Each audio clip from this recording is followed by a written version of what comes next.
Awu, abanamona abantu. Hey, lifile izwe lethu ngenxa kaMona. Sizeni-ke ngani zakwethu. Ngaphambi kokuthi umonele umuntu, ake wenze i-research bakithi. Umzonda kangaka nje awunawo amafayela akhe. Buka nje, nomakhelwane nibiyelile nobabili anixoxi nokuxoxa. Kamakhelwane ngena iy'moto ngey'moto, wena ngena oplastiki, kungena amafenisha, usuyamzonda umakhelwane. Ingane yabantu lapho iyay'febenzela, ilalela nabafana, iy'tholela imali, ikwazi ukwenza lezi zinto kubo wena usuyidlela umona. Shuthi wena unomona ngesono-ke, usathane wakini. Uba kanjani nomona ngesono? Yazi wena uhlukile nenyoka nje le yadla i-aphula ensimini yase-Edeni.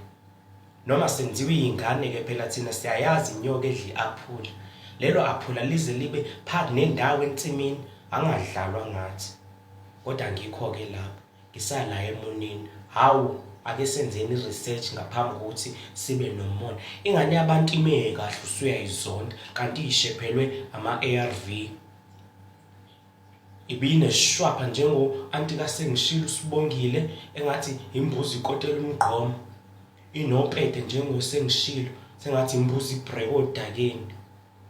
Yathola isifo ingane yabantu, yangena emaphilisini, yadla ama-ARV, nayi-side effect, isishephekile umzimba. Usuyidlela umona. Asikahleni bakithi, asikahleni lento ibuhlungu enhlizweni yami ibuhlungu. Researcher ngaphambi kokuthi umuntu umdlele umona. Ungangidlela umona ukuthi ngine-degree, mhlawumbe ngangikopela ngaphasa, awazi. Kodwa ngoba ufuna uku-research, usungidlela umona. Ungangidlela umona ukuthi nginesikhundla esiphakeme emsebenzini, mhlawumbe ngayilalela nebhosi nje, ngase ngakhushulelwa esikhundleni. Ungidlelelani umona? Unomona nesono, isono esakini manje, usathane baba wakho. Hhayi, asikahleni bakithi. Hhayi, asikahle.